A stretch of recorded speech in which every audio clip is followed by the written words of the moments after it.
Academic counsellor, Indira Gandhi regional centre Pune, IGNOU अर्थातच Indira Gandhi national open university, subject principle of micro economics 1, सूक्ष्म अर्थशास्त्राचे तत्वे 1, यातील block 1 introductory part, unit 2 demand and elasticity of demand, मागणी आणि मागणीची लवचिकता. मागणीची संकल्पना अर्थशास्त्राच्या दृष्टीनं विशेष करून सूक्ष्मलक्षी अर्थशास्त्रामध्ये अत्यंत महत्त्वाचे आहे. मागणी, पुरवठा आणि या दोन्हीला सांधणारा दुवा म्हणजे किंमत.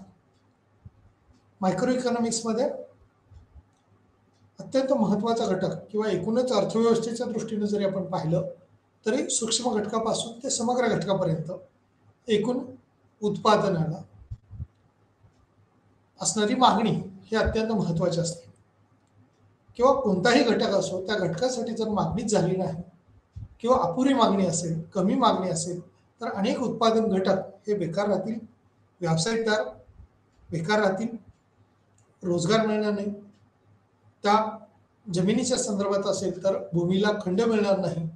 त्यामुळे अशा अनेक बाबतीत अर्थव्यवस्थेत बेकारी, बेरोजगारी निर्माण होण्याची शक्यता असते. त्यामुळं मागणी या घटकाचा अभ्यास करणं आणि मागणीतली असणारी लवचिकता, काही वस्तूच्या उत्पादनाच्या बाबतीत ही मागणी ताठर स्वरूपाची असते.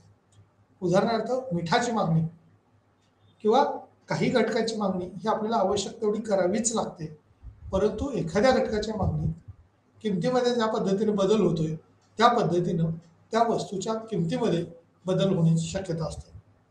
आता या किमतीत होणारे बदल कशा पद्धतीने बदलत आहेत हे त्या मागणीवर अवलंबून असू शकतं, तसंच ते पुरवठ्यावर देखील अवलंबून असतं. पुरवठा आणि मागणी यात कशावरून बदल होतो तर किमतीवरून बदल होतो. म्हणजे किंमत पातळीत ज्या पद्धतीने बदल होतील त्या पद्धतीने मागणी आणि पुरवठा निश्चितपणे बदलतो. या दोन्हीचा असणारा संबंध जो आहे तो कशा पद्धतीने आहे, ज्या पद्धतीने किमती वाढत जातात त्या पद्धतीनं पुरवठा हा वाढवता येईल, वाढत जातो. परंतु मागणीच्या बद्दल जर विचार केला तर मागणी ही किमतीच्या विरुद्ध दिशेने असते. ज्या पद्धतीने किमती वाढत जातील त्या पद्धतीने मागणी ही कमी कमी होत जाईल. मागणी जशी वाढलेली असेल त्याच पद्धतीने त्यातील पुरवठा किंमत ही देखील बदलणं अपेक्षित असते, परंतु ती त्या पद्धतीनं बदलणार नाही. निश्चितपणे मागणी आणि पुरवठा याच्यातील संबंध किंवा संयुक्त दुवा हा मागणीशी संबंधित असलेला किंमत हा घटक अत्यंत महत्त्वाचा असतो. त्यामुळं demand and elasticity of demand किंवा मागणी आणि मागणीची लवचिकता ही कशा पद्धतीने बदललेली आहे, त्याची किती परतावा त्या अनुषंगाने आहे ते आपल्याला पाहणं अगत्याचं ठरेल. Demand and elasticity of demand किंवा मागणी आणि मागणीची लवचिकता ही त्या किमतीच्या संदर्भात आहे. किंमत जशा पद्धतीनं वाढत जाईल तशा पद्धतीनं मागणी ही कमी कमी होत जाईल आणि किंमत जेवढी कमी होईल त्या पद्धतीने ती मागणी देखील बदललेली दिसेल.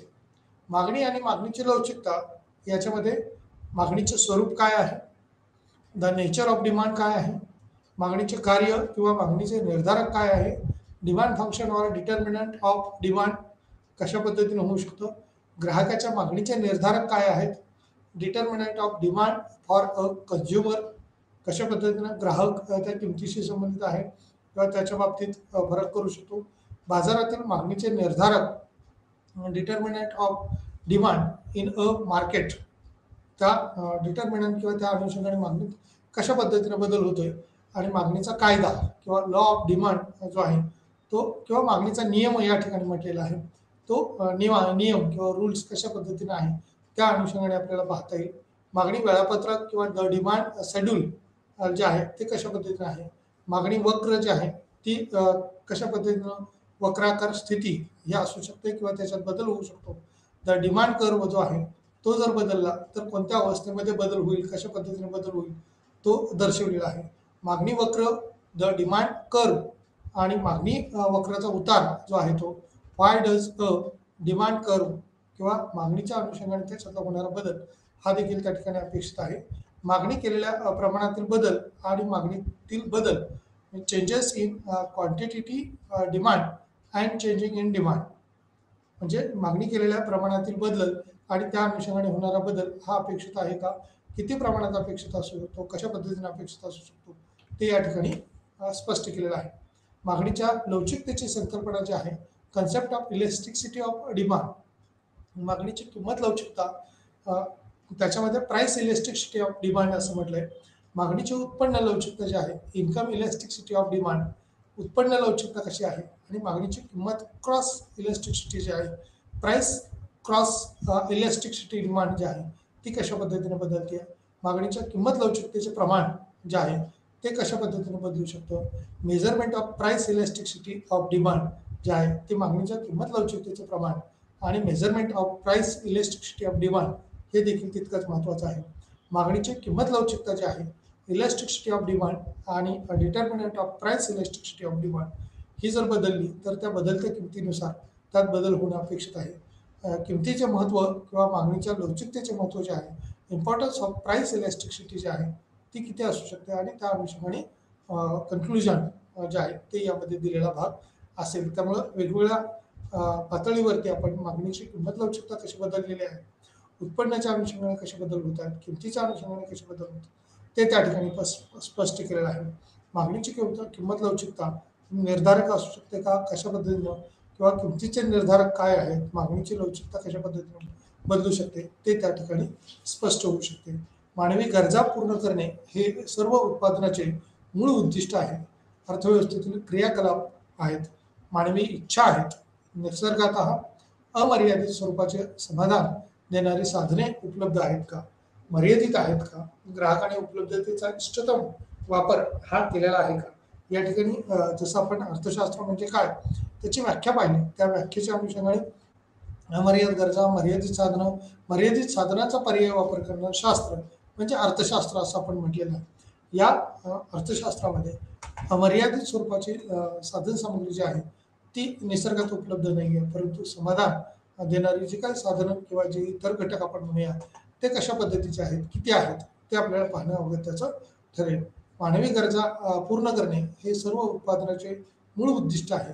अर्थव्यवस्थेतील क्रियाकलाप हे कशा पद्धतीचे आहेत, किंवा मानवी इच्छा ज्या आहेत त्या निसर्गतःच अमर्यादित आहेत, समाधान देणारी साधने उपलब्ध आहेत, मर्यादित आहेत, ग्राहकाने उपलब्धतेचा इष्टतम वापर जो आहे तो केलेला आहे का, कशा पद्धतीने केलेला आहे तो त्या ठिकाणी अभ्यासणं अगत्याचं ठरेल. मानवी गरजा पूर्ण करणे किंवा आहे किंवा साधन सामग्री कशा पद्धतीने उत्पादनाचे मूळ उद्दिष्ट आहे ते आपल्याला पाहणं महत्त्वाचं ठरेल.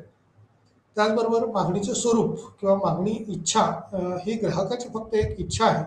वस्तू जर एखादी वस्तू ठेवण्याची इच्छा असेल तर त्याला खरेदीचा पाठिंबा आहे असेल, म्हणजे एखाद्याला इच्छा आहे परंतु खरेदी करण्यासाठी जर आर्थिक पाठबळ नसेल, म्हणजे ती वस्तू खरेदी करण्यासाठीचे जे काही त्याच्या बदल्यात आपल्याला वस्तू किंवा सेवा जे देणं अपेक्षित आहे ते देऊ शकेल का, म्हणजे आर्थिक पाठबळ असू शकतं का, तर त्या अनुषंगाने ते किती आहे, खरेदीची क्षमता त्याच्यावरती अवलंबून असते. म्हणजे प्रभावी मागणीचं तत्व जे केन्सनं सांगितलेलं आहे मॅक्रो इकॉनॉमिक्समध्ये, ते आपल्याला इथं मायक्रो इकॉनॉमिक्समध्ये पण विचारात घ्यावं लागतं. जर प्रभाव पडलेला असेल, इच्छा आहे परंतु खरेदी करण्याची जर क्षमता नसेल तर अर्थव्यवस्थेमध्ये अशा घटकाची मागणी करणं हे कठीण जात असतं. त्यामुळं त्या अनुषंगाने कोणतीही वस्तू उत्पादनाच्या अनुषंगाने आपण किती खरेदी करू शकतो, किती त्याची मागणी करू शकतो, ही या बाबी फार महत्त्वाच्या आहेत. त्यामुळे वीज आणि ग्राहकही ती वस्तू विकत घेण्यास तयार होतो का, म्हणजे एखाद्या ग्राहकाला ती वस्तू किंवा समजा विद्युत रोषणाई आपण म्हणूया, विजेची गरज असते आणि ती वीज खरेदी करण्याच्या अनुषंगाने ग्राहकाच्या अनुषंगाने ती मागणी करताना त्यासाठीचं पेय बिल जे आहे ते देण्याची क्षमता आहे का त्याच्यामध्ये, ते पाहण्यावर त्याचं ठरेल.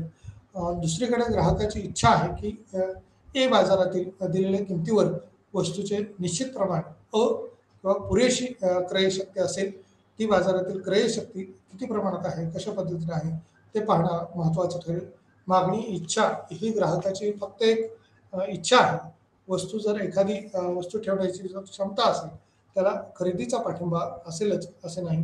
त्यामुळं पाठिंबा जर नसेल किंवा खरेदी करण्याची त्याची क्षमता जर नसेल तर मात्र मागणी करता येणार नाही. त्यामुळे ग्राहकही ती वस्तू विकत घेण्यास तयार होत नाहीत किंवा ग्राहक म्हणून त्याला ती खरेदी करता येत नाही. त्यामुळे त्याच्यात अनेक अडचणी निर्माण होण्याची शक्यता असते. म्हणजे इच्छा आणि इच्छेबरोबरच ग्राहकाकडं आर्थिक पाठबळ आपण म्हणूया उत्पन्न असणं, त्याच्या बदल्यात जे काही आपण खरेदीसाठीच्या आर्थिक असेल म्हणजे पैसा असतील किंवा इतर साधनसामुग्री असेल, देय आहे ते देणं त्या दृष्टीनं महत्त्वाचं ठरेल. वीज आणि किंवा विजेच्या संदर्भात जसं म्हटलं, तसं इतर उत्पादनाचे जे घटक आहेत, ते घटक सुद्धा आपल्याला खरेदी करावे लागतील. तरच उत्पादन घेणं शक्य होईल, व्यवसाय करणं शक्य होऊ शकतं. मागणीचे कार्य किंवा निर्धारक जे आहे, मागणी ही उत्पादनाची मागणी ही अनेक घटकाद्वारे निर्धारित केली जाते. मागणी उत्पादनाचे जे आहे ते अनेक घटकाद्वारे निर्धारित केली जाते आणि त्यावरूनच त्याची किंमत सुद्धा ही ठरत असते. त्यामुळे ग्राहकाच्या मागणीचे निर्धारक कमोडिटी जे म्हटलंय वस्तू आणि सेवा, त्याच पद्धतीनं कमोडिटी जे गुड्स अँड सर्व्हिसेस आपण म्हणतो, त्याची मागणी किंवा वस्तूची मागणी केलेले प्रमाण हे ग्राहकाचा भाग अनेक घटकावर अवलंबून असतो, हे नमूद केलेले आहेत. आणि पुढील प्रमाणे याच्यामध्ये वस्तूची किंमत किंवा इतर संबंधित वस्तूच्या किमती या ग्राहकाचे उत्पन्न आणि ग्राहकाची चव किंवा आवडीनिवडी त्या ठिकाणी विचारात घेतल्या जातात. वस्तूची किंमत जर कमी असेल तर ती वस्तू चटकन खरेदी केली जाते. जसं की आता आपण पाहतो की क्लायमेटचा विचार करता उन्हाळ्याच्या दिवसामध्ये फ्रुट्स जे मार्केटमध्ये असतात, मग कलिंगड असेल, सफरचंद असतील किंवा इतर आपण आता मँगो पाहतो, आंब्याचा सीझन पाहतो. तर आंब्याच्या किमती ज्यावेळेला होलसेल रेटनं सांगितल्या जातात किंवा ज्या अगदी आपण म्हणूया रोडवरती असेल किंवा होलसेल मार्केटला जर आपण गेलो तर त्या ठिकाणी स्वस्तात वस्तू उपलब्ध होण्याची शक्यता असते. अशा वेळेला किंवा एखाद्या जसं मार्केटच्या दृष्टीने जर बघितलं तर जसं बिग बाजार आहे तसं डीमार्ट आहे. डीमार्टच्या अनुषंगानं आणि बिग बाजारच्या अनुषंगानं डीमार्टच्या दृष्टीनं ज्यावेळेला वस्तू हा उत्पादकाकडून ज्या खरेदी केल्या जातात त्या मोठ्या प्रमाणावर बल्कच्या स्वरूपात खरेदी केल्या जातात. त्यामुळे तिथं वस्तू काही प्रमाणात आपल्याला स्वस्त मिळतात. पण जिथं ग्राहकाच्या दृष्टीनं किंवा इतर काही रूल्स रेग्युलेशन ज्यावेळेला आपण पाहतो त्या अनुषंगाने किंवा त्याची मार्केटिंग स्ट्रॅटेजी असते, त्या स्ट्रॅटेजीच्या अनुषंगाने त्याची प्राईस जी आहे ती काही वेळेला काही वस्तू या नजरेसमोर असतील आणि जरी प्राईस जास्त असले, सर्वच ठिकाणी जास्त आहे, परंतु त्याच्यात अल्प प्रमाणात जर आपल्याला डिस्काउंट मिळाला तर त्या वस्तूची खरेदी हा ग्राहक करत असतो. म्हणजे त्याची मागणी त्यावरती अवलंबून असू शकते. वस्तूची किंमत ही किती आहे आणि त्याच्यामध्ये मिळणारं कन्सेशन सवलत किती आहे त्याच्या दृष्टीनं तो इथं विचार केला जातो. म्हणजे इतर संबंधित वस्तूच्या किमती ह्या कशा बदललेल्या आहेत, त्या वस्तूंच्या किमती किती आहेत, ती कशा पद्धतीचं असू शकतील, इतर संबंधित वस्तूच्या किमती आणि झालेला बदल हा त्या ठिकाणी विचारात घ्यावा लागतो. त्याचबरोबर ग्राहकाचे उत्पन्न आणि इतर ग्राहकांची चव किंवा अपेक्षित असणारं उत्पन्न आपण म्हणूया ते कशा पद्धतीने आहे. मागणी किंवा त्याचं कार्य निर्धारक जे आहे, मागणी आणि उत्पादनाची मागणी अनेक घटकाद्वारे ही निर्धारित केली जाते. ग्राहकाच्या मागणीचे निर्धारक किंवा कमोडिटीची मागणी किंवा वस्तूची मागणी ही केलेली प्रमाण हे ग्राहकाचा भाग आहे, अनेक घटकावर अवलंबून असतो, हे नमूद केले आहेत. पुढील प्रमाणे वस्तूची किंमत, इतर संबंधित वस्तूच्या किमती, ग्राहकाचे उत्पन्न आणि इतर त्यांच्या आवडीनिवडी असतील, चव असेल, त्या वस्तूची असणारी गुणवत्ता, क्वालिटी आपण म्हणूया, ती क्वालिटी जर त्या ग्राहकाला तशा पद्धतीने अपेक्षित असेल, मागणी करणारा जो आहे तर त्या पद्धतीने मागणीला निर्धारक ही करणारे हे घटक अत्यंत महत्त्वाचे असतात. म्हणजे एखाद्याला आपण बघतो की चिंच किंवा ही आंबट असते, परंतु आंबट पदार्थच खायला आवडत असतील तर चिंच आंबट म्हणून ते खरेदी करतील.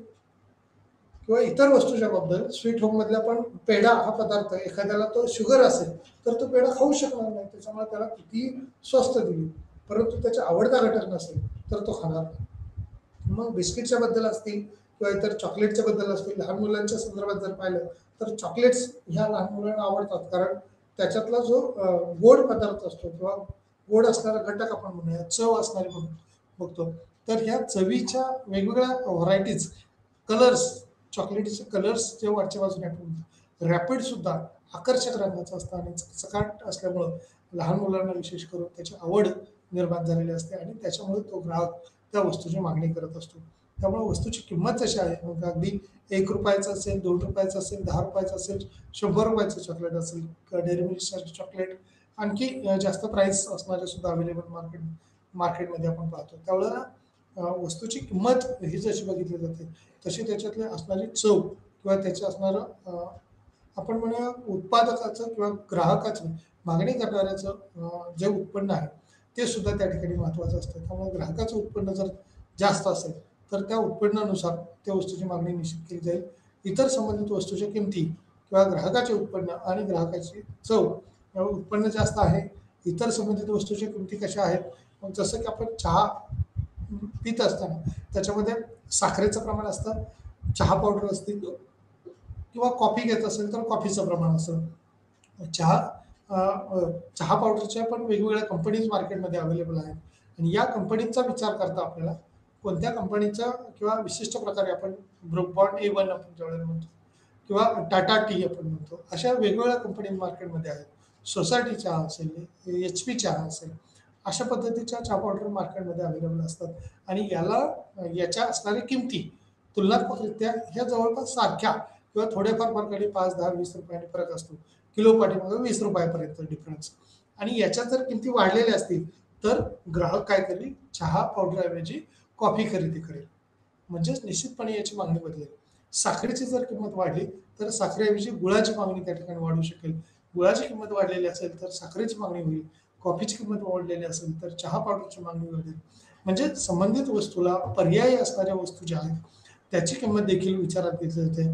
फ्रुट्समध्ये सुद्धा आपण आता पाहतो द्राक्षे ज्या वेळेला फ्रुट्स थंड विचारात घेतलं त्याच वेळेला कलिंगड असेल, खरबूज असेल या पदार्थाच्या किमती ज्या वेळेला विचारात घेतल्या जातात त्यावेळेला त्याच्या कंपॅरेटिव्ह असतात. ज्या वस्तूची किंमत कमी होईल त्या वस्तूची मागणी वाढलेली असेल.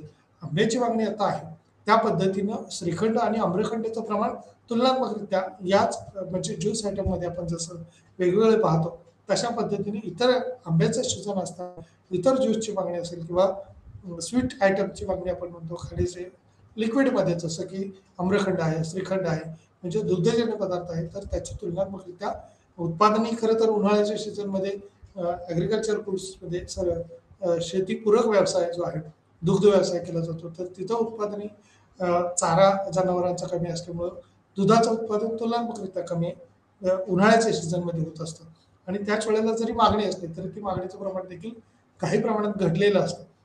त्यामुळं अल्टरनेट गुड्स जे आहेत मग त्याला जसं आम्रखंड, श्रीखंड जसं म्हणलो तशा पद्धतीने आम्रखंडमध्ये डायरेक्ट आंब्याचा रस हा सुद्धा आता अवेलेबल होतो. त्यामुळे चटकन ग्राहक त्याची मागणी जास्त करतात. त्यामुळे आम्रखंडापेक्षा आंब्याचा रस किंवा आंब्याची मागणी करणं हे ग्राहकांना परवडतं. त्यामुळे इतर संबंधित वस्तू ज्या आहेत त्या संबंधित वस्तूची मागणी ही कशा पद्धतीने होईल? ग्राहकाचे उत्पन्न आणि ग्राहकाची चव हे देखील त्याच्यातला महत्त्वाचा घटक असू शकतो. त्यामुळे या मागणी आणि त्या संबंधित असणाऱ्या घटकाचा विचार करता या बाबीवर आपल्याला प्रकाश टाकावा लागेल. त्यामुळे मागणी कार्य किंवा निर्धारक मागणी, उत्पादनाची मागणी आणि अनेक घटकांद्वारे निर्धारित केलेली जी मागणी आहे ती कशा पद्धतीची आहे ती देखील आपल्याला पाहणं महत्त्वाचं ठरेल. ग्राहकाच्या मागणीचे निर्धारक कमोडिटीची मागणी किंवा वस्तूची मागणी केलेले प्रमाण ग्राहकाचा असणारा भाग ह्या अनेक घटकावर अवलंबून असतो हे नमूद केलेले आहे. पुढील वस्तूची किंमत इतर संबंधित वस्तूच्या किमती आणि ग्राहकाचे उत्पन्न आणि ग्राहकाच्या असणारी चवीच्या संदर्भात आपण वेगवेगळं म्हणतो तर ते कशा पद्धतीने असू शकतो तो भाग त्या ठिकाणी महत्त्वाचा आहे. मागणी संबंध किंवा एखाद्या वस्तूशी संबंधित ही मागणी केलेल्या प्रमाणाचा संबंध हा येत असतो. त्याचे विविध निर्धारक हे खालीलप्रमाणे सांगितले जाऊ शकतात.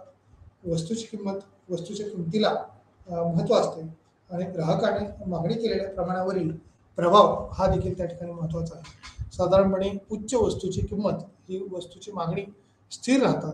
ग्राहकाच्या उत्पन्नाचा आकार वस्तूची मागणी देखील आहे किंवा त्या पद्धतीने बदल होते किंवा तशा पद्धतीने बदललेला दिसून येतो.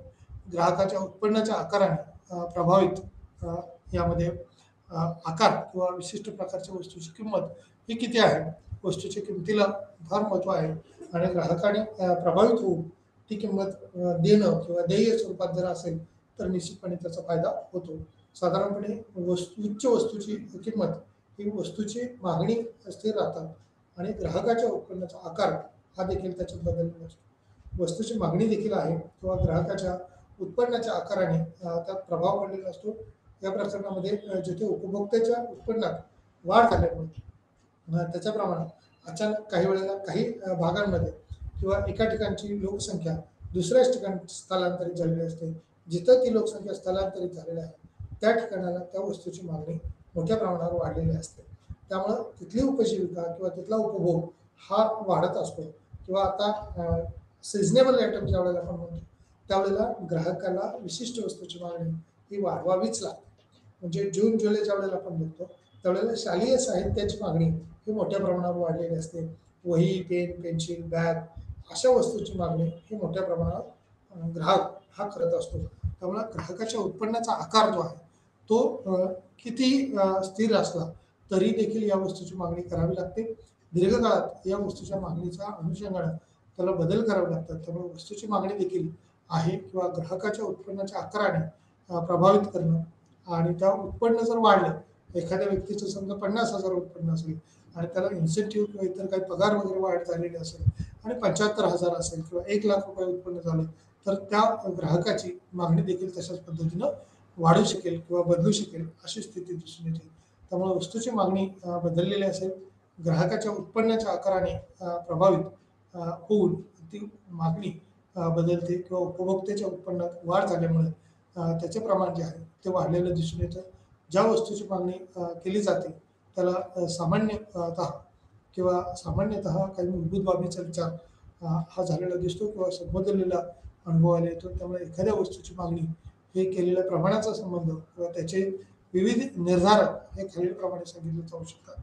वस्तूची किंमत किंवा वस्तूच्या किमतीला महत्त्व असते आणि ग्राहकाने मागणी केलेल्या प्रमाणावरील प्रभाव हा साधारणपणे उच्च वस्तूची मागणी ही कशा पद्धतीने करता येईल.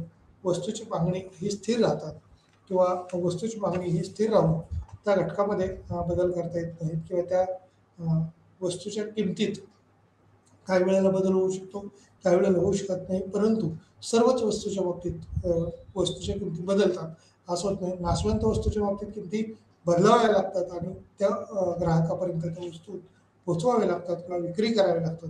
अन्यथा त्या वस्तू खराब होणं, फेकून देणं अशा अवस्था येण्याची शक्यता जास्त असते. त्यामुळं ग्राहकाच्या उत्पन्नाचा आकार जसा महत्त्वाचा आहे तसं किंमत देखील विचारात घ्यावी लागते.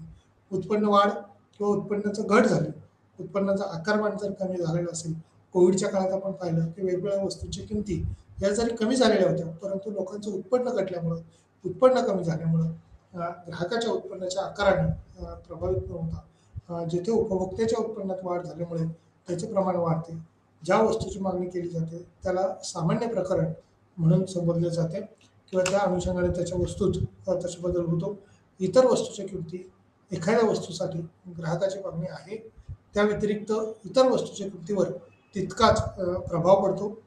ग्राहकाची अभिरुची किंवा आवडीनिवडी ज्या आहेत त्या कशा पद्धतीने आहेत, किती आहेत त्या पाहणं अपेक्षित ठरेल. वस्तूच्या मागणीवरही परिणाम होतो. ग्राहकाच्या अभिरुचीनुसार जर एखाद्या ग्राहकाने एक विशिष्ट वस्तू तो ती त्या वस्तूची अधिक मागणी करेल. त्याचप्रमाणे जर एखाद्या ग्राहकाने एखाद्या विशिष्ट विरुद्ध त्याची चव बदलली असेल, कमोडिटी जर तयारी जर दर्शवलेली असेल तर कमी मागणी एका विशिष्ट किमतीवर केली जाईल. म्हणजे विशिष्ट किमतीला तो ग्राहक त्या वस्तूची मागणी निश्चितपणे करू शकेल. परंतु त्या वस्तूच्या किमतीत जर बदल झाला नाही, तशा पद्धतीने बदल जर झाले तर निश्चित काही प्रमाणात यात बदल होतील. वस्तूच्या मागणीवरही परिणाम होतो. ग्राहकाच्या अभिरुची म्हणजे आवडीनिवडी जर वेगवेगळ्या असतील, एखाद्याला कितीही स्वस्त वस्तू असेल तरी आणि त्याची आवड जर नसेल तर त्याला त्या वस्तूत इंटरेस्ट दिसत नाही. इतर वस्तूच्या किमती ज्या आहेत, एखाद्या वस्तूसाठी ग्राहकाच्या मागण्या आहेत या व्यतिरिक्त इतर वस्तूच्या किमतीवर तितकाच तो प्रभाव पडतो किंवा तशा पद्धतीने प्रभाव झालेला दिसून येतो. ग्राहकाच्या अभिरुची जी आहे ती वस्तूच्या मागणीवरही परिणाम होतो. ग्राहकाच्या अभिरुचीनुसार जर एखाद्या ग्राहकाने एक विशिष्ट वस्तू तो ती त्या वस्तूची अधिक मागणी करेल. त्याचप्रमाणे त्याची अभिरुची जर नसेल तर त्याप्रमाणे त्याची मागणी करणार नाही किंवा कमोडिटी जी आहे त्याची कमी मागणी करेल. म्हणजे जास्त आवडत नसेल तर ती वस्तू किंवा तो घटक त्याची मागणी ही कमी प्रमाणात करेल. एका विशिष्ट किमतीवर त्याची मागणी कमी किंवा जास्त होण्याची शक्यता असते. बाजारातील मागणीचे निर्धारक किंवा मागणी कशा पद्धतीने कशी ठरवली जाते, कशी निश्चित होऊ शकते, ते निर्धारक घटक कोणते आहेत.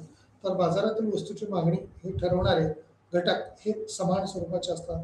अनेक घटक असतात परंतु ते समान, म्हणजे एका घटकाने आणि दुसऱ्या घटकाने एकात खूप बदल झाला म्हणून बदल होत नाही, तर सर्वच घटकांना तितकंच समान महत्त्व यामध्ये असू शकतं. जे अच्या भागावर वस्तूची मागणी ठरवतात ग्राहक, त्याशिवाय दोन अतिरिक्त घटक देखील समाविष्ट केले जातात.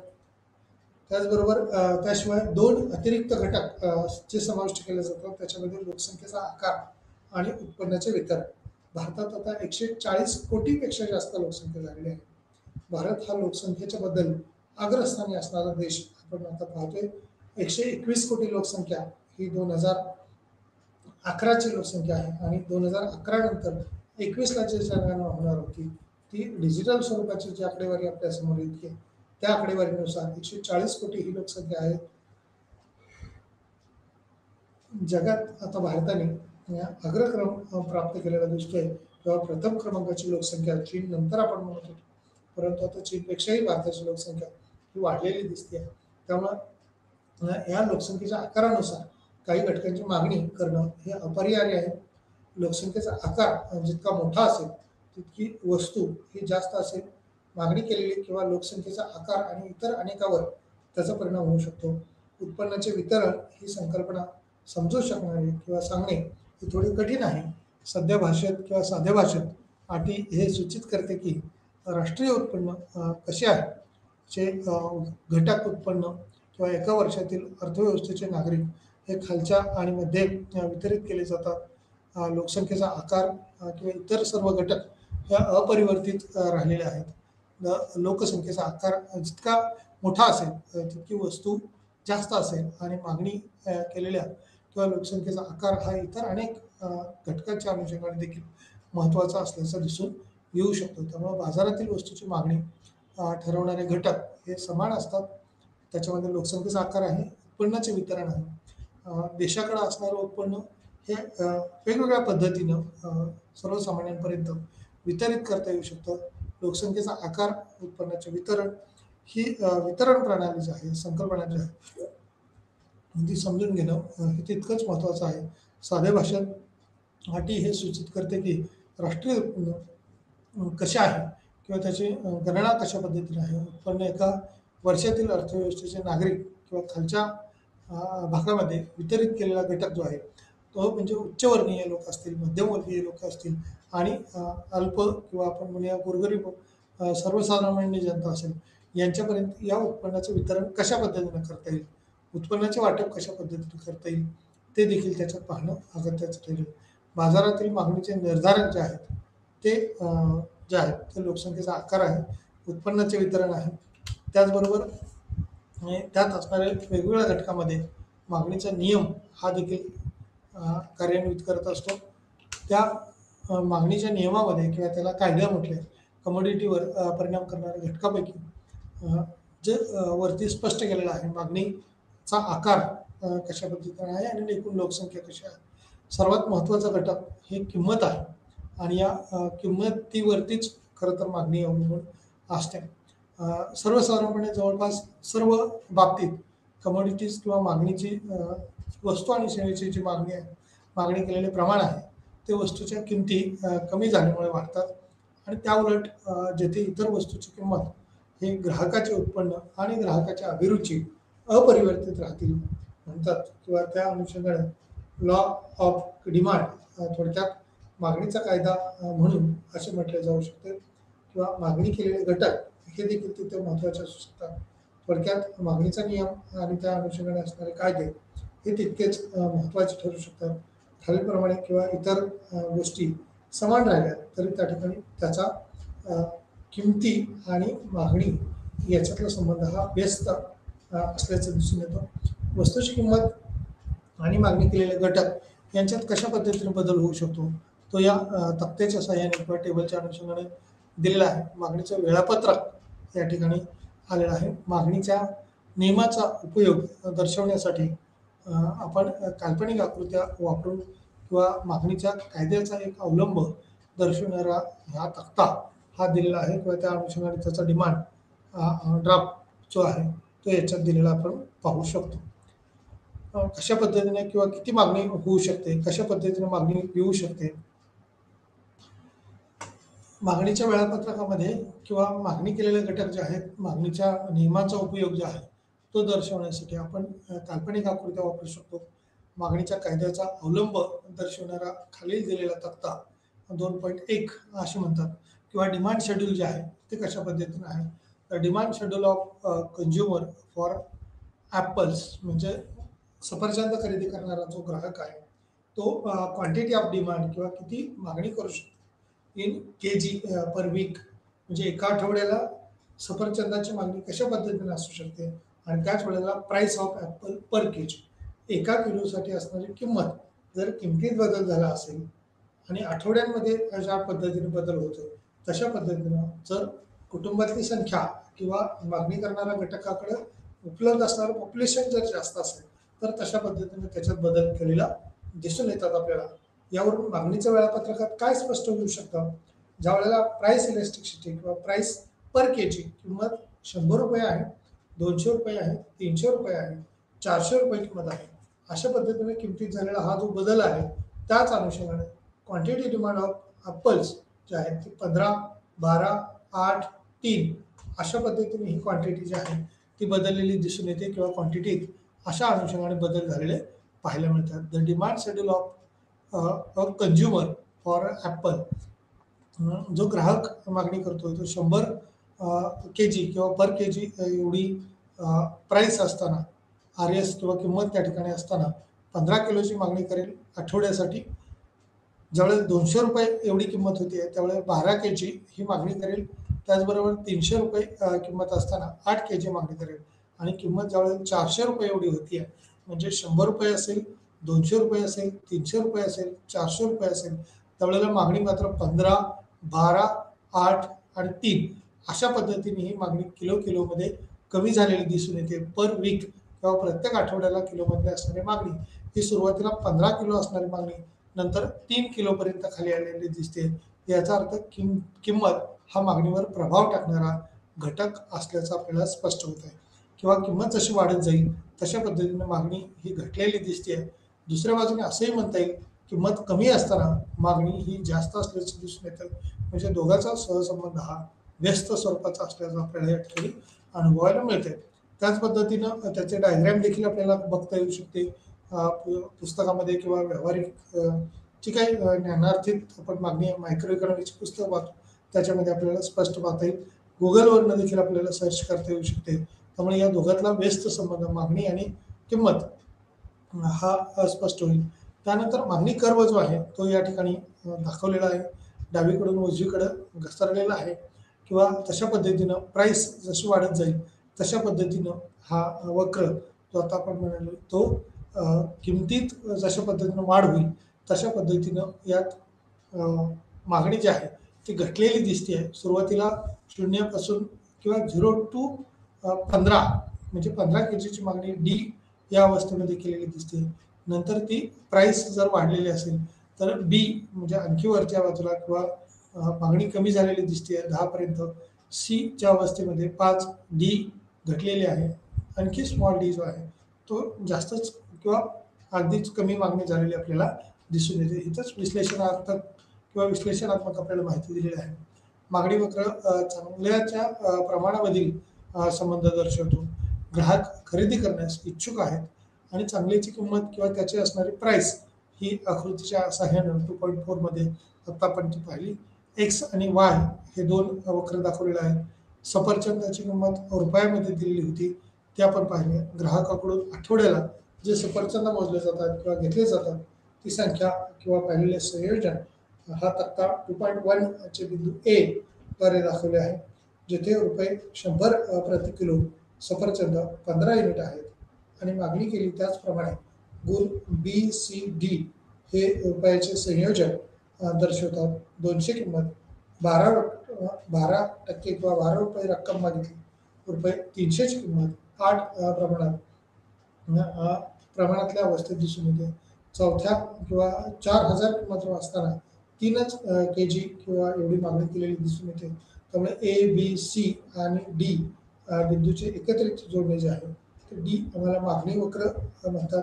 अशा प्रकारे डी डी ही मागणी वक्र आहे त्याच अनुषंगाने डी-डीच्या अनुषंगाने ही मागणी वक्र कशा पद्धतीने बदललेलं आहे ते या ठिकाणावरून आपल्याला आकृतीच्या सहाय्याने सुस्पष्टपणे आपल्याला सांगता येऊ शकतं किंवा समजून घेता येणं शक्य आहे. त्यामुळे मागणी वक्राचे सर्वात महत्त्वाचे वैशिष्ट्य म्हणजे ते खाली उतरते किंवा डावीकडून उजवीकडे खाली उतरलेले दिसते.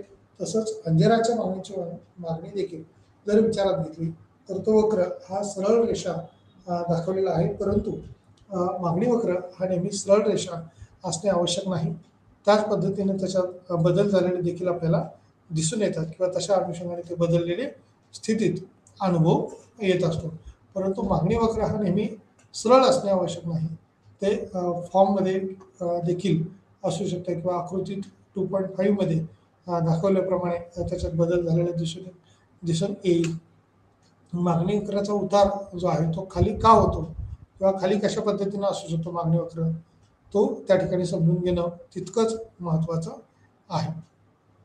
त्याच अनुषंगानं ज्यावेळेला आपण मागणी वक्र पाहतो, पुरवठा वक्र पाहतो, तो कशा पद्धतीने आहे किंवा किती बदलू शकतो, तर मागणी वक्राचा उतार हा खाली का होतो किंवा खाली कशा पद्धतीने असतो ते जसं आपण पाहतोय त्याच पद्धतीनं मागणी विश्लेषण मुख्यतः त्याची उपयुक्तता विश्लेषणाच्या मदतीने स्पष्ट केली आहे. आधुनिक मागणी सिद्धांताने त्यात खालीलप्रमाणे स्पष्ट केल्याप्रमाणे 3 संकल्पनांच्या मदतीनं ते स्पष्ट केले आहे. त्या मागणीच्या अनुषंगाने प्रतिस्थापन प्रभाव किंवा प्रतिस्थापन परिणाम हा एखाद्या वस्तूच्या सापेक्ष किमतीतील बदलामुळे होतो. समजा पेप्सी कॅन आणि कोक कॅन या दोन्हींची किंमत रुपये प्रत्येकी 20, जर कोकची किंमत रुपये 25 आणि पेप्सीची किंमत बदललेली नाही किंवा पेप्सी कोकच्या तुलनेने स्वस्त होईल म्हणजे जी परिपूर्ण किंमत असली तरी पेप्सी बदललेली नाही, पेप्सीची सापेक्ष किंमत ही कमी झाली आहे, त्याच्यात बदल झालेला दिसून येतो. वस्तूच्या सापेक्ष किमतीमुळे प्रतिस्थापन परिणाम हा अनुभवायला येतो किंवा प्रतिस्थापन परिणाम हा देखील बऱ्याच वेळेला दिसून येण्याची शक्यता असते. प्रतिस्थापन परिणामामध्ये एखाद्या वस्तूची सापेक्ष किमतीतील बदलामुळे समजा पेप्सी कॅन आणि कोक कॅन या दोन्हीची किंमत ही रुपये प्रत्येकी 20, जर कोकची किंमत रुपये 25 आणि पेप्सीची किंमत बदललेली नाही किंवा पेप्सी कोकच्या तुलनेने स्वस्त होईल म्हणजेच जी परिपूर्ण किंमत असली तरी पेप्सी बदललेली नाही, पेप्सीची सापेक्ष किंमत कमी झाली आहे. बदल किंवा वस्तूच्या सापेक्ष किमतीमुळे प्रतिस्थापन परिणाम हा दिसून येतो किंवा तो अनुभवात येत असतो. त्यामुळे उत्पन्नाचा परिणाम हा आंब्याच्या किमतीत घसरण होत असल्याने ग्राहकाचे आर्थिक उत्पन्न पाहता त्या दिलेल्या पैशांची क्रयशक्ती ही वाढते. दुसऱ्या शब्दात किंमत म्हणून आंब्याची घसरण किंवा ग्राहकाच्या पैशाचे उत्पन्न पाहता त्याचे खरे उत्पन्न हे वाढलेले दिसते किंवा अशा प्रकारे तो त्याच पैशाच्या उत्पन्नाचे अधिक आंबे खरेदी करू शकतो आणि त्यामुळे आंब्याची मागणी ही वाढण्याचा कल आहे किंवा किंमत प्रभाव त्याच्यातून दिसून येईल. किंमत प्रभाव किंवा किमतीचा परिणाम म्हणजे प्रतिस्थापन प्रभाव हा अनुभवायला येत असतो आणि उत्पन्नाच्या परिणामाची एकूण बेरीज देखील ही विचारात घेतली जाते. त्यामुळे मागणी केलेल्या प्रमाणातील बदल आणि मागणीत बदल जेव्हा एखाद्या वस्तूची मागणी बदलते तेव्हा त्याच्यातले बदल हे प्रकर्षाने जाणवतात. वस्तूची किंमत त्याला मागितलेल्या प्रमाणात बदल असं म्हटलं जातं. दुसरीकडे जेव्हा बदलामुळे वस्तूची मागणी बदलते, वस्तूच्या किमतीत व्यतिरिक्त इतर घटकांना मागणीत बदल असे म्हणतात. मागणीमध्ये विस्तार आणि अंकुचन एखाद्या वस्तूच्या मागणीच्या प्रमाणातील बदलाचे स्वरूप हे असू शकते. मागणीत विस्तार किंवा अंकुचन, मागणीत विस्तार जर झाला तर तेव्हा तो किती प्रमाणात होऊ शकतो, कशा पद्धतीने होऊ शकतो, तेव्हा एखाद्या वस्तूच्या किमतीत घट झाल्यामुळे मागणीचे प्रमाण हे बदललेलं असतं. या उलट एखाद्या वस्तूच्या किमतीत वाढ झाल्यामुळे त्याची मागणी ही कमी होत असते. म्हणजे वस्तूची किंमत जशी वाढेल तशा पद्धतीने जो आपण सुरुवातीपासून पाहतोय म्हणजे मागणीचा नियम जर आपण पाहिला तर इतर परिस्थिती कायम असताना वस्तूच्या किमतीत बदल न होता किंवा बदललेल्या स्थितीमध्ये मागणी कमी किंवा जास्त होणं त्याला मागणीचा नियम असं म्हटलं जाऊ शकतो. म्हणजे इतर परिस्थिती कायम असतात वस्तूची मागणी कमी आणि जास्त होण्यासाठी किमतीतला बदल हा कारणीभूत असू शकतो किंवा तो घटक त्या ठिकाणी विचारात घेतला जातो. मागणीत बदल होतो तेव्हा संपूर्ण मागणी ही स्थितीतून जास्त असते. बदल किंवा मागणीच्या कोणत्याही निर्धारकातील बदलामुळे होतो. त्या वस्तूची किंमत वगळता मागणीतील बदल हे दोन प्रकारचे असू शकतात. मागणीत वाढ आणि मागणीत घट किंवा मागणीत वाढ तेव्हा होते दिलेल्या किमतीवर जास्त प्रमाणात मागणी केली जाते किंवा जास्त किमतीत त्याच प्रमाणात मागणी केली जाते. मागणीत घट तेव्हा होते जेव्हा दिलेल्या किमतीवर कमी प्रमाणात मागणी केली जाते किंवा कमी किमतीत समान प्रमाणात मागणी केलेली आपल्याला दिसून येते किंवा अनुभवायला मिळते.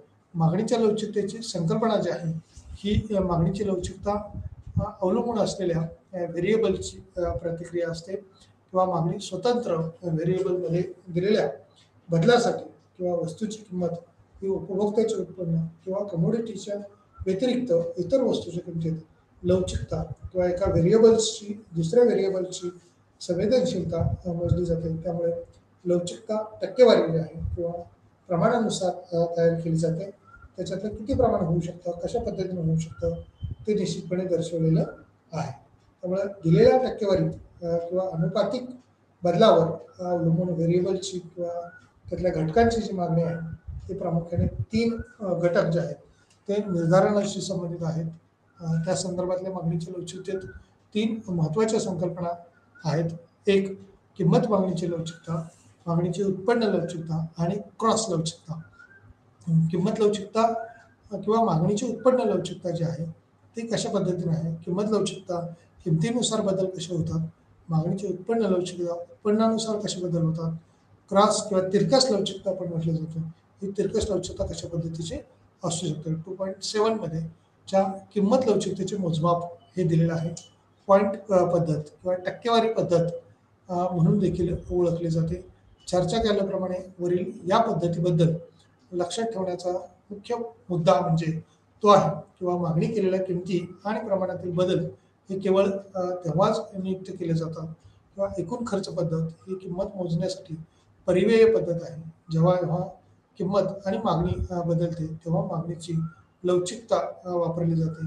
केवळ 3 परिस्थितीमध्ये हा फरक करण्यास मदत करते किंवा किंमत आहे की नाही आणि मागणीची लवचिकता एक किंवा एकता की ची किंमत लवचिकता असो. मागणी एकापेक्षा जास्त किंवा एकापेक्षा जास्त आहे ती कशा पद्धतीने आहे. किंमत आहे की नाही. मागणीची लवचिकता एकापेक्षा एक किंवा कमी आहे ही पद्धत सुद्धा विचारात घेतली जाऊ शकते किंवा त्या अनुषंगाने त्याच्यातले होणारे फरक हे स्पष्टपणे दिसून येतील. त्यामुळे पॉईंट पद्धत जी आहे ती टक्केवारी पद्धत म्हणून देखील ओळखली जाते. चर्चा केल्याप्रमाणे वरील या पद्धतीबद्दल लक्षात ठेवण्याचा मुद्दा म्हणजे तो मागणीच्या संबंधित आहे, किमतीशी संबंधित आहे किंवा तेव्हाच नियुक्त होऊ शकतं किंवा त्याच्या पॉईंट वरती ही किंमत लवचिकता किंवा किमतीत झालेला बदल एक पॉईंटने जरी बदल झाला, 1% जरी बदल झाला तर फार मोठ्या प्रमाणावर किमतीत बदल हा झालेला दिसतो. त्यामुळं पॉईंट पद्धत एकूण खर्च पद्धत जी आहे ती किंमत मोजण्यासाठी परिमेय पद्धत किंवा त्यासाठी करावा लागणारा उत्पन्न आणि खर्च याच्याशी संबंधित असणारा घटक सुद्धा विचारात घेतला जातो. जेव्हा जेव्हा किंमत आणि मागणी बदलते तेव्हा मागणीची लवचिकता ही वापरली जाते. केवळ 3 परिस्थितीमध्ये याच्यात फरक करण्यास मदत करते. किंमत आहे की नाही, मागणीची लवचिकता ही एक किंवा एकता म्हणजे एक आहे का, तर एक समान आहे का. 1:1 म्हणजे एका वस्तूची किंमत एकसारखी म्हणजे आपण समान पातळीवरती आहे असं म्हणू शकतो.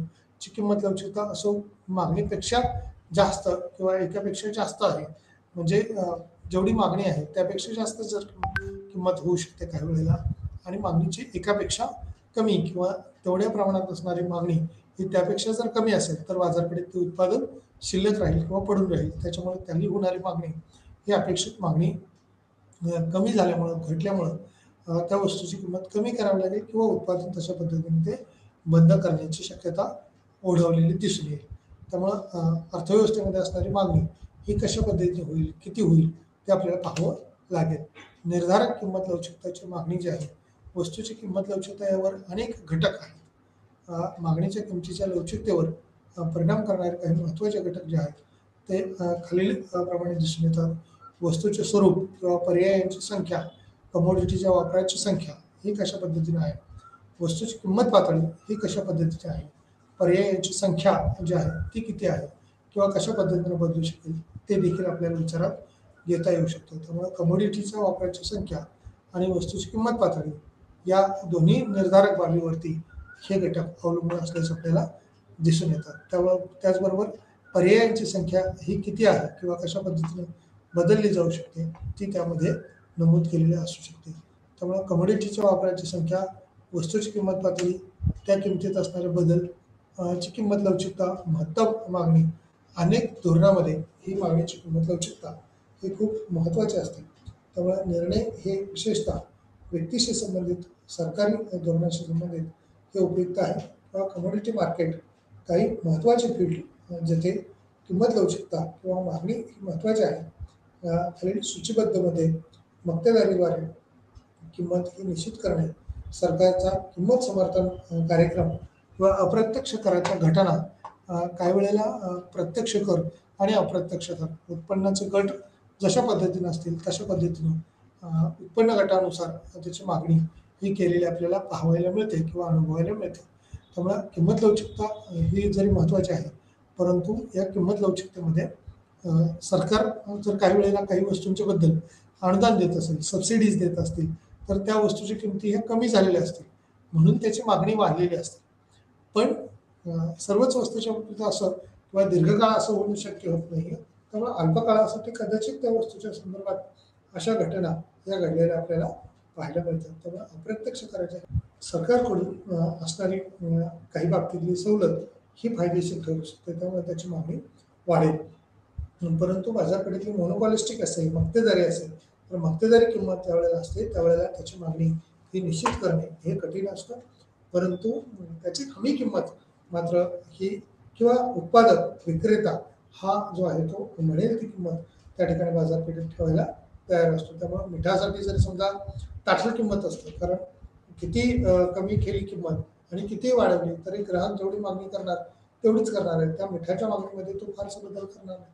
त्यामुळे स्थिर स्वरूपाची मागणी ही अत्यंत आवश्यक असल्याची दिसून येते. सरकारचा किंमत समर्थन कार्यक्रम जो आहे तो चांगल्या पद्धतीने राबवला असेल तर त्यात अर्थव्यवस्थेच्या दृष्टीने फायदा निश्चितपणे होत असतो. सरकारचा किंमत समर्थन कार्यक्रम हा किती आहे, कसा आहे तो पाहणं अगत्याचं ठरेल. अप्रत्यक्ष कराच्या घटना ज्या घडलेल्या आहेत त्या अप्रत्यक्ष करामुळे सुद्धा काही वस्तूच्या किमती हे जास्त झालेल्या दिसतात.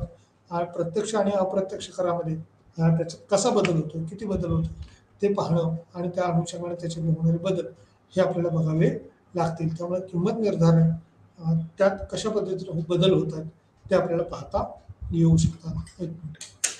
आता ही जी किंमत लवचिकता आहे किंवा मागणीची लवचिकता जी आहे ती ग्राहकाच्या दृष्टीनं फायद्याची असू शकते का, तर निश्चितपणे ग्राहकाच्या दृष्टीने किंमत लवचिकता ही फायद्याची असते. त्याच पद्धतीने उत्पादकाच्या, उद्योजकाच्या दृष्टीने सुद्धा फायदेशीर असू शकते. मक्तेदारीच्या दृष्टीने सुद्धा फायदेशीर असू शकते. सरकारच्या दृष्टीने सुद्धा महत्त्वाचे असू शकते.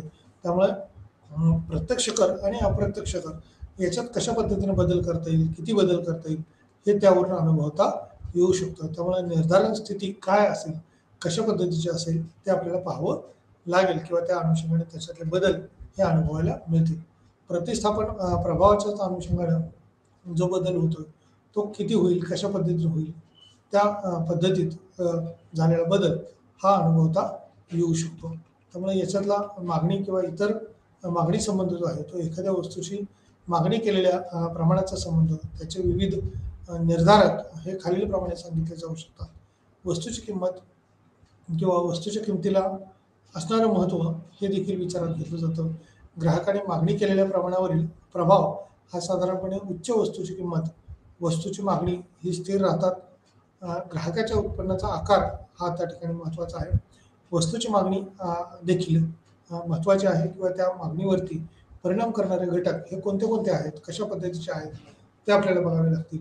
वस्तूची किंमत ज्या पद्धतीनं बदललेली असते त्या पद्धतीनं ग्राहक हा आपली मागणी बदलवत असतो. त्यामुळं मोठी मोठी फर्निचर्स असतील, घरांच्या किमती असतील, बाजारपेठेतल्या एखाद्या वस्तूची किंमत असतील किंवा बाजारामधले एखादे किमती असतील त्या वस्तूची किंमत कदाचित सकाळी वेगळी असेल, संध्याकाळी वेगळी असेल. ही किंमत का बदलती? कारण त्याच्यावरचा असणारा प्रभाव हा कदाचित वेगवेगळ्या पद्धतीचा असतो असं नाही, परंतु ती वस्तू दीर्घकालामध्ये किंवा उत्पादकाला किंवा ज्याने विक्रीसाठी मांडलेले आहे त्या विक्रेत्याला त्याची किती गरज आहे, कशा पद्धतीची गरज आहे ते त्या ठिकाणी पाहावं लागेल. त्यामुळे उच्च वस्तूची किंमत ही वस्तूची मागणी ही स्थिर राहतात. ग्राहकाच्या उत्पन्नाचा आकार हा दिसून येऊ शकतो. त्यामुळे वस्तूची मागणी देखील आहे किंवा ग्राहकाच्या उत्पन्नाच्या आकाराने तो प्रभावित झालेला असतो. या प्रकरणामध्ये जिथे उपभोक्त्याच्या उत्पन्नात वाढ झाल्यामुळे त्याचे प्रमाण वाढते. ज्या वस्तूची मागणी ही केली जाते त्याला सामान्य स्थिती म्हटलं जाऊ शकतो. एखाद्या वस्तूशी संबंधित केलेल्या प्रमाणाचा संबंध किंवा त्याचे विविध निर्धारक हे सांगितलेले असू शकतात. त्याची असणारी स्थिती ही देखील दिलेली दिसू शकते. त्यामुळे वस्तूची किंमत, वस्तूच्या किमतीतील दिला महत्त्व हे असते. ग्राहकाने मागणी केलेल्या प्रमाणावरील प्रभाव हा देखील दिसून येतो. साधारणपणे उच्च वस्तूची किंमत ही खरं तर जास्त असते, कारण त्याचा ग्राहक सुद्धा उच्च दर्जाचाच असू शकतो किंवा उच्च राहणीमान असणारा असतो. त्यामुळे या उच्च दर्जाच्या वस्तूची किंमत ही उच्च जरी असली तरी त्याची मागणी होत असते आणि वस्तूची मागणी ही स्थिर राहतात असं जरी म्हटलं तरी वस्तूची किंमत ज्या पद्धतीने बदलत जाईल त्या पद्धतीने मागणीमध्ये प्रमाणात त्याच प्रमाणामध्ये बदल होत जातो. हा साधारणपणे त्याचा अनुभव किंवा अर्थव्यवस्थेमध्ये मागणीचे संबंधित संकल्पना जो स्पष्ट होतो. ग्राहकांच्या उत्पन्नाचा आकार, उत्पन्नात जसा जसा बदल होईल, म्हणजे नवीन एखादा व्यक्ती समजा नोकरीला लागलेला असेल, युवक नोकरी लागलेला असेल, त्यावेळेला तो नोकरीला गेल्यानंतर त्याला किती वस्तू किंवा त्याच्याकडे असणाऱ्या ज्या वस्तू असतात, उपलब्ध साधन सामग्री जी असते, म्हणजे कदाचित टू व्हीलर नसेल त्याच्याकडे, पण त्याने टू व्हीलर खरेदी करेल तो. म्हणजे पहिल्यांदा टू व्हीलरची तो मागणी करेल.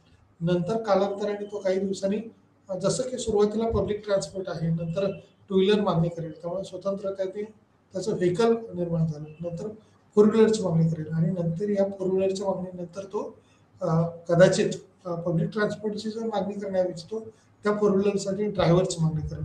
त्याच्यामुळे याची जी मागणी आहे, जशी उत्पन्नाचा क्रम वाढत जाईल, म्हणजे कदाचित घराची मागणी, म्हणजे स्वतःचं घर असावं अशी एक मागणी होऊ शकते. म्हणजे सुरुवातीला तो रेंटवर राहणारा असेल कदाचित. म्हणजे अशा पद्धतीनं उत्पन्न जसं वाढत वाढत जाईल तशा पद्धतीने उत्पन्नातल्या वाढीनुसार ग्राहकाच्या मागणीमध्ये वाढ होत जाते आणि ग्राहकाची झालेली मागणीतली वाढ ही अर्थव्यवस्थेच्या दृष्टीनं एक आर्थिक विकास करण्याच्या दृष्टीनं, वृद्धीच्या दृष्टीनं महत्त्वाचे असते. त्यामुळे ग्राहकाच्या उत्पन्नाचा आकार हा तितकाच महत्त्वाचा आहे. वस्तूची मागणी देखील तितकीच महत्त्वाची आहे. त्यामुळे ग्राहकाच्या उत्पन्नाच्या आकाराने प्रभावित करणं किंवा या प्रकरणामध्ये जिथे उपभोक्त्याच्या उत्पन्नात वाढ झाल्यामुळे त्याचे प्रमाण वाढते. ज्या वस्तूची मागणी केली जाते त्याला सामान्यतः किंवा प्रकरण संबोधले जाते. त्या वस्तूच्या अनुषंगाने त्याच्यात होणारे बदल हे देखील तितकेच महत्त्वाचे असू शकतात. वस्तूची किंमत, वस्तूच्या किमतीला महत्त्व असते आणि ग्राहकाने मागणी केलेल्या प्रमाणावरील प्रभाव हा साधारणपणे उच्च वस्तूशी संबंधित असल्याचं आपल्याला अनुभवलं येते. त्यामुळे वस्तूची मागणी ही स्थिर राहतात. ग्राहकाच्या उत्पन्नाचा आकार जो आहे तो कशा पद्धतीचा आहे, किती आहे ते पाहणं अपेक्षित आहे. तो आकार किंवा उत्पन्न जर जास्त असेल, म्हणजे 1 लाख, 2 लाख, 5 लाख रुपये जर उत्पन्न असेल, मग ते वार्षिक 5 लाख रुपये असेल उत्पन्न किंवा वार्षिक 1च लाख रुपये उत्पन्न असेल, तर त्या पद्धतीने त्या वस्तूची मागणी ही राहील. एखाद्या ग्राहकाची मागणी ही 10 लाख रुपये किंवा 10 लाख रुपये एवढं उत्पन्न असू शकतं. त्यामुळं एखाद्या व्यक्तीला घर खरेदी करणं पुण्यामध्ये असेल, मुंबईमध्ये असेल, तर कोणत्या एरियामध्ये खरेदी करायचं आहे त्याच्यावरती कदाचित त्या डिपेंड त्याच्या प्राईस असतील. परंतु जे काही एरिया आपण म्हणूया त्याच्या उत्पन्न गटानुसार हे निश्चित केले जातात किंवा त्या अनुषंगाने तो त्याची जास्तीत जास्त क्षमता वापरून अशा उत्पन्नाची मागणी तो करत असतो. त्यामुळे ग्राहकाच्या उत्पन्नाचा आकार, वस्तूची मागणी हा त्यातला महत्त्वाचा घटक आहे. ग्राहकाच्या उत्पन्नाच्या आकाराने प्रभावित घडणारे घटक हे तितकेच महत्त्वाचे आहेत. उपभोक्त्याच्या उत्पन्नात वाढ झाल्यामुळे त्याचे प्रमाण हे वाढते. ज्या वस्तूची मागणी केली जाते त्याला सामान्य प्रकरण किंवा सामान्य स्थितीत तशा पद्धतीने बदल झालेला दिसतो. विविध वस्तू किंवा वस्तूची किंमत ही बदललेली आहे. वस्तूच्या किमतीला महत्त्व असते. ग्राहकाने मागणी केलेल्या प्रमाणावरील प्रभाव हा साधारणपणे दिसून येतो किंवा त्या अनुषंगाने त्याच्या उच्च वस्तूची किंमत ही वस्तूची मागणी स्थिर आहे किंवा कशा पद्धतीने बदलली ती दिसून येते. इतर वस्तूच्या किमती कशा आहेत, त्याची ग्राहकाच्या अभिरुची कशा पद्धतीने आहे, आवडीनिवडी कशा पद्धतीने आहेत आणि याच्यावरती देखील मागणी हे प्रामुख्याने अवलंबून असते. त्यामुळे आपण या अनुषंगाने ज्यावेळेला विचार करतो, इतर वस्तूच्या किमती बाजारपेठेत जर त्याला पर्याय मिळाला, दुसरा पर्याय अल्टरनेटिव्ह जर मिळत असेल, तर त्याची मागणी ही मोठ्या प्रमाणावर होऊ शकते.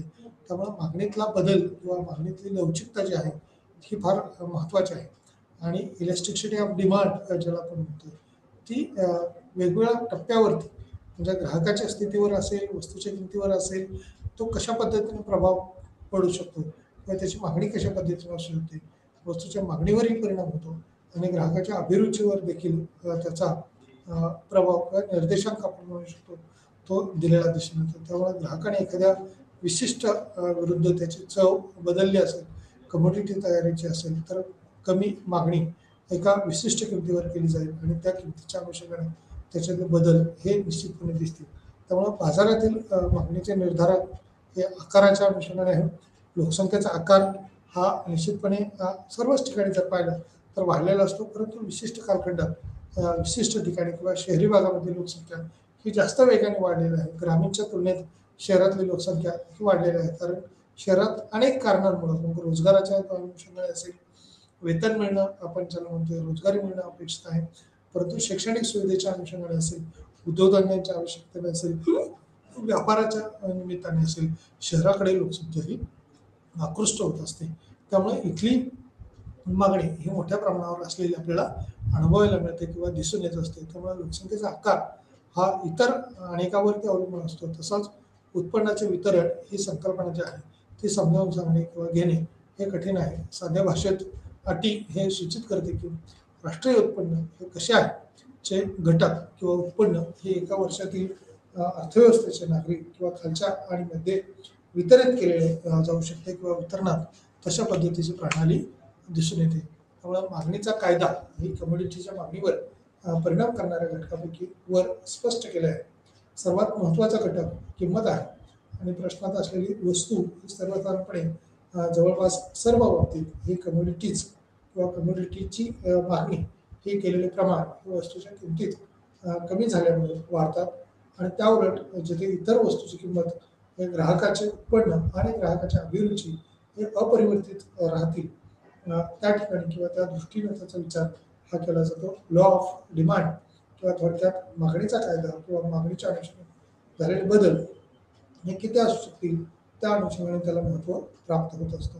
त्यामुळं इतर गोष्टी किंवा समान राहिल्यास तिथे व्यस्त संबंध हा प्राप्त होऊ शकतो. वस्तूची किंमत आणि मागणी केलेले प्रमाण हे कसे आहे किंवा किती आहे ते या आकृतीमध्ये वेगवेगळं दिलेलंच आपल्याला पाहायला मिळालं होतं. त्याबरोबर मागणी वक्र डावीकडून उजवीकडे खाली उतरलेला आहे किंवा विरुद्ध अर्थाने सुद्धा म्हणता येईल, तो घसरलेला किंवा कमी झालेला आपल्याला दिसून येतो. या अनुषंगाने ज्या वेळेला आपण मागणी केलेले प्रमाण बदल आणि त्या प्रमाणातली असणारी स्थिती ही पाहिलेली आहे. त्याच्यातला शेवटचा जो घटक आपण पाहतो तो म्हणजे सराव स्वरूपाने मागणी म्हणजे वस्तूची खरेदी करण्याच्या ग्राहकांच्या इच्छेचा संदर्भ किंवा पुरेशा क्रय शक्तीच्या आधारे या दिलेल्या किमतीवर बाजारात विचाराधीन वस्तूची किंमत किंवा इतर संबंधित वस्तूच्या किमती या ग्राहकाचे उत्पन्न आहे, चव आहे, म्हणजे ग्राहकाची मागणी ही निश्चित त्याच्यावर होऊ शकते. डिमांड फंक्शनचे जे आहे ते नियम जो आहे तो संदर्भ देते, जे दर्शवते की मागणी केलेले प्रमाण हे कसे अवलंबून असते. या निर्धारकावर मागणी वक्र हा संबंध दर्शवते. ग्राहक खरेदी करण्यास इच्छुक असलेल्या वस्तूचे प्रमाण आणि वस्तूची किंमत किंवा मागणीचा कायदा हा एखाद्या वस्तूच्या किमतीमधील व्यस्त संबंध सांगतो आणि त्याची मात्रा किंवा मागितलेले मूळ प्रमाण जे आहे ते बदललेले निश्चितपणे परिमाण अनुभवायला मिळत असते. या ठिकाणी आपण थांबूया. धन्यवाद.